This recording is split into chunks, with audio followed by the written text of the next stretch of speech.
Bhojpuri industry के देसी star गायक समर सिंह के घर खुशियों का माहौल है। हाल ही में उनकी पत्नी प्रतिभा सिंह एक प्यारे से बेटे को जन्म दिया है, जिसकी खबर से उनके फैंस और चाहने वाले बेहद खुश हैं। इस खुशखबरी के बाद समर सिंह ने सोशल मीडिया पर अपने नन्हे राजकुमार की पहली झलक भी शेयर कर दी है, जो तेजी से वायरल हो रही है। इस फोटो को लोग बहुत ही ज़्यादा पसंद कर रहे हैं। समर सिंह ने जो फोटो शेयर की है उसमें वो और उनकी पत्नी भी मौजूद है। समर सिंह की फैमिली की यह फोटो बहुत ही ज़्यादा प्यारी और क्यूट लग रही है।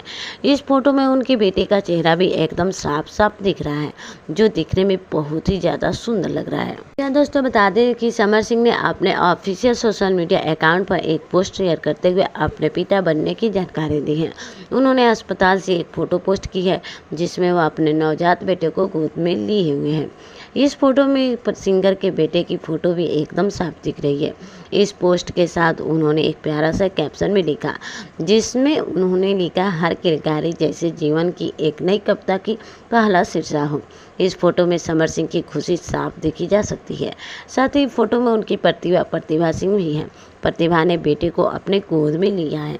जी हाँ दोस्तों, बता दें कि जैसे ही यह खबर सबके सामने आई, भोजपुरी इंडस्ट्री के तमाम कलाकारों ने समर सिंह को बधाई देना शुरू कर दिया। बड़े सेलेब्स के साथ ही फैंस भी समर सिंह की पोस्ट पर कमेंट करके उन्हें और उनकी पत्नी को बधाई दी। इसके साथ ही फैंस जमकर प्यार और आशीर्वाद भी दे रहे हैं। अगर समर सिंह के वर्क फ्रंट की बात करें तो इन्होंने कई शानदार गाने किए हैं, जो खूब हिट हुए हैं। समर सिंह को इंडस्ट्री में देहाती स्टार के नाम से भी जाना जाता है, क्योंकि उनके गानों में अक्सर गाँव की मिट्टी की झलक होती है। क्या कहना चाहेंगे समर सिंह के बारे में, बताइए हमें कमेंट बॉक्स में।